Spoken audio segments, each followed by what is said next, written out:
Olá, alunos do 7º ano, vamos começar uma matemática nova. Nosso capítulo 3 do livro de História, Mudanças na Europa Feudal. Vamos trabalhar da seguinte forma, vamos produzir 3 videoaulas, certo? Essa primeira destacando a agricultura, comércio e cidades. Na nossa segunda aula vamos destacar o movimento das cruzadas e no nosso terceiro momento as guerras, revoltas e doenças que marcaram o final da Idade Média. Então, vamos acompanhar atentamente, pegar o livro de vocês, um caderno para fazer as anotações, certo? Então vamos começar. Mudanças na Europa feudal, agricultura, comércio e cidades. Certo? Então o que nós percebemos? Que a partir do século XI, a Europa feudal ela vai passar por transformações. Lá no 6º ano de vocês entenderam o que levou à formação da Idade Média, um processo de ruralização, as invasões, etc. Certo? Então a base da Idade Média é um processo de ruralização. Mas agora nós vamos entender que houve uma mudança. Essa mudança intensa a partir do século XI, onde a ruralização ela vai gradativamente perdendo força, passando a vigorar agora o retorno da atividade comercial e das cidades. Não estou dizendo que comércio e cidades desapareceram no início da Idade Média, mas eram bem menores.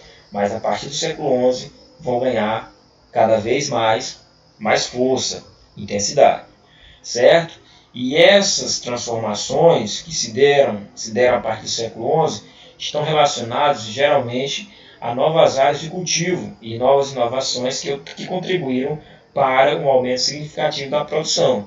Porque com uma produção maior vai gerar um excedente utilizado no comércio esse desenvolvido nas cidades, certo? Então nós temos aqui algumas inovações que contribuíram para todas essas transformações na agricultura, no comércio e nas cidades. Nós temos a charrua, nós temos a rotação trienal, o cavalo atrelado pelo peito e a difusão ou aprimoramento dos moinhos movidos pela força do vento ou da água. Então vamos detalhar cada um desses 4 pontos agora. Nós temos aqui a charrua, um sistema de arado da terra, onde aqui no meio do sistema de revolver a terra, passou a existir uma lâmina de ferro, portanto, bem mais resistente do que a madeira. Ferro, resistência, produção maior. Nós temos aqui a rotação trienal. O que é a rotação trienal? A terra é dividida em 3 partes. A essência é 2 locais com produção de alimentos e um local em repouso. Finalidade: produção de qualidade, terra descansando para manter a fertilidade do solo. Nós temos aqui o cavalo atrelado pelo peito. Antes ele era atrelado pelo pescoço e sufocava o cavalo. Agora pelo peito. Mais resistência, maior produção em maior qualidade. Nós temos aqui os moinhos, movidos pela força do vento e da água. Então, esses pontos, nós temos a charrua, rotação trienal, cavalo atrelado pelo peito e os moinhos, dinamização da produção. Produção essa que contribuiu para que as cidades tivessem um crescimento. Por quê? Com a produção de alimentos, um excedente. Pessoas vão se alimentar melhor, pessoas vão viver mais, vão ter mais filhos, aumento populacional, e essas pessoas se deslocaram para as cidades, certo? É o que nós percebemos, inclusive, aqui nesse segundo momento. Então, muitos camponeses deixaram o campo em busca de outro meio de vida. Alguns se tornaram mercadores ambulantes, outros foram trabalhar como artesãos nas cidades. Os moradores do campo passaram a trocar sua produção por produtos feitos nas cidades, o que estimulou o artesanato e o comércio local, atividades decisivas para o renascimento das cidades. Então nós temos a ligação, a união de 3 pontos: agricultura, comércio e cidades, a partir do século XI na Europa feudal. Certo? Só que essas cidades que estavam se revigorando, crescendo, geralmente elas pertenciam ou à nobreza ou ao clero. Então era necessário libertar essas cidades. E essa libertação se deu por meio da Carta de Franquia. Vamos lá, fazer uma leitura atenta desse material. As cidades medievais nasceram dentro das terras da nobreza e do clero. Com o passar do tempo, foram adquirindo, por força das armas ou do dinheiro, direito que lhes garantia autonomia administrativa e jurídica. O documento que lhes assegurava autonomia era chamado de Carta de Franquia. Essas cidades governadas não mais agora pela nobreza ou pelo clero, mas sim pelas camadas mais altas de mercadores e artesãos. Então, Carta de Franquia, liberdade para as cidades, cidades agora administradas por mercadores ou artesãos. Certo? Então, essas cidades desenvolveram um comércio, agora com maior intensidade. Comércio tanto local, como também agora um comércio de longa distância. A partir do século XI, o comércio europeu de longa distância também cresceu. O principal polo comercial era a cidade de Gênova e Veneza. Os mercadores dessas cidades compravam artigos de luxo e especiarias nos portos de Constantinopla e Trípoli. Depois, revendiam-nos com grande lucro na Europa. Certo? Então, esse comércio intenso agora por meio de rotas comerciais. Rotas estas que ligavam o sul ao norte da Europa, por meio de rotas terrestres. Destacamos aqui uma que ligava Gênova a Bruges, passando pelas feiras da região de Champagne, e outra que ligava Veneza a Hamburgo. Então nós temos, basicamente, rotas intensificando o sistema de produção. Lembramos que hoje, por exemplo, Gênova, na Itália, Bruges, hoje, na Bélgica, nós temos regiões também da França e da Alemanha que no período citado, ou seja, a partir do século XI, desenvolveram um comércio cada vez mais intenso.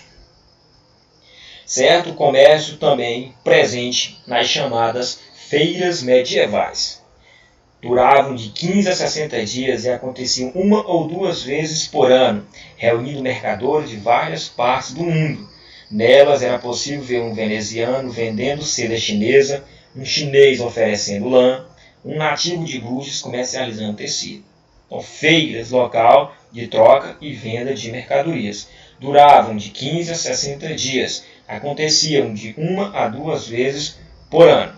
Então, mercadores basicamente de várias partes do mundo, dinamizando produções, trocando mercadorias, exercendo um comércio cada vez mais intenso. Nós destacamos aqui, por exemplo, a importância dos banqueiros. Tinha os banquinhos de madeira, onde colocavam-se moedas. Quando chegava um comerciante de fora, ele se dirigia até esse banqueiro e trocava a moeda que ele trouxe pela moeda local. Certo? Vamos lá, um outro ponto a ser destacado, as corporações, ou seja, associações de profissionais, sendo que haviam vários tipos de corporações. Uma delas, a corporação de ofício, certo? Formada basicamente por artesãos. Vamos entender a partir da leitura do nosso material. Nas cidades medievais, a pessoa só podia trabalhar se pertencesse a uma corporação, isto é, a uma associação de profissionais do mesmo ramo de atividade. Os artesãos formavam as corporações de ofícios. Cada corporação controlava o preço, a qualidade e a quantidade do que ia ser produzido e estabelecia as regras para o ingresso na profissão, além de amparar os profissionais idosos, inválidos e doentes. Então, basicamente, corporações profissionais de um mesmo ramo, corporações de ofício formadas por artesãos, certo? Por outro lado, nós temos corporações maiores em termos de amplitude de comércio. E essas corporações eram chamadas de ligas. E um exemplo maior que nós temos, a Liga Hanseática. Vamos entender o que foi essa liga. Os comerciantes tinham suas próprias corporações, que reuniam profissionais de diversas cidades da Europa, conhecidas como ligas. A mais conhecida delas era a Liga Hanseática, que era muito poderosa, possuía muitos navios e dominava o comércio do norte da Europa. O objetivo dessa liga era comandar o comércio em determinada área e evitar a concorrência dos seus membros. Então, liga, associação, corporação de comerciantes, em termos mais amplos, dinamizar o comércio, algo bem mais poderoso. Basicamente, essa liga, no caso hanseática, dominava o comércio no norte da Europa. Para finalizar esse momento, vamos trazer uma grande inovação que surgiu na Idade Média, para quebrar aquela ideia de que a Idade Média é o período das trevas. Não é das trevas, é do conhecimento, é da produção de informações, de grandes descobertas e aprimoramentos. Nós temos o exemplo, a charrua, é inovação.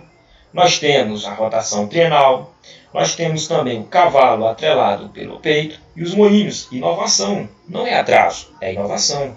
Nós temos os garfos, os vidros, nós temos também os livros e as universidades, que são também criações da Idade Média.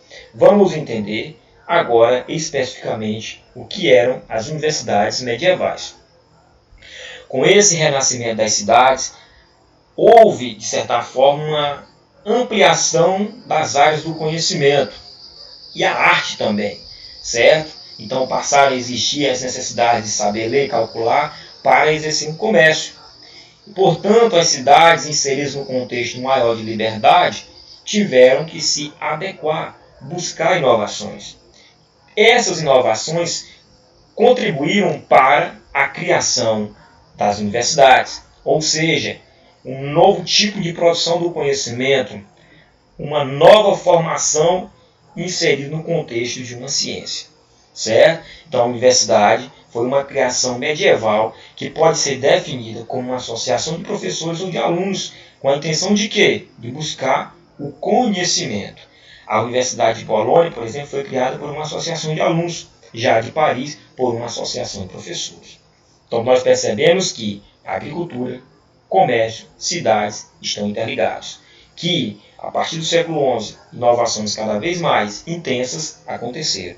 Nós temos charrua, nós temos rotação trienal, cavalo atrelado pelo peito, como também nós temos os moinhos pelo vento ou pela água. E o exemplo grandioso das universidades, quebrando aquela ideia de que Idade Média, período de atraso. Não é. Idade Média é um período de grandes conhecimentos, certo? Então finalizamos aqui a nossa primeira videoaula sobre as mudanças na Europa feudal a partir do século XI. Na nossa próxima videoaula iremos trazer o movimento das cruzadas.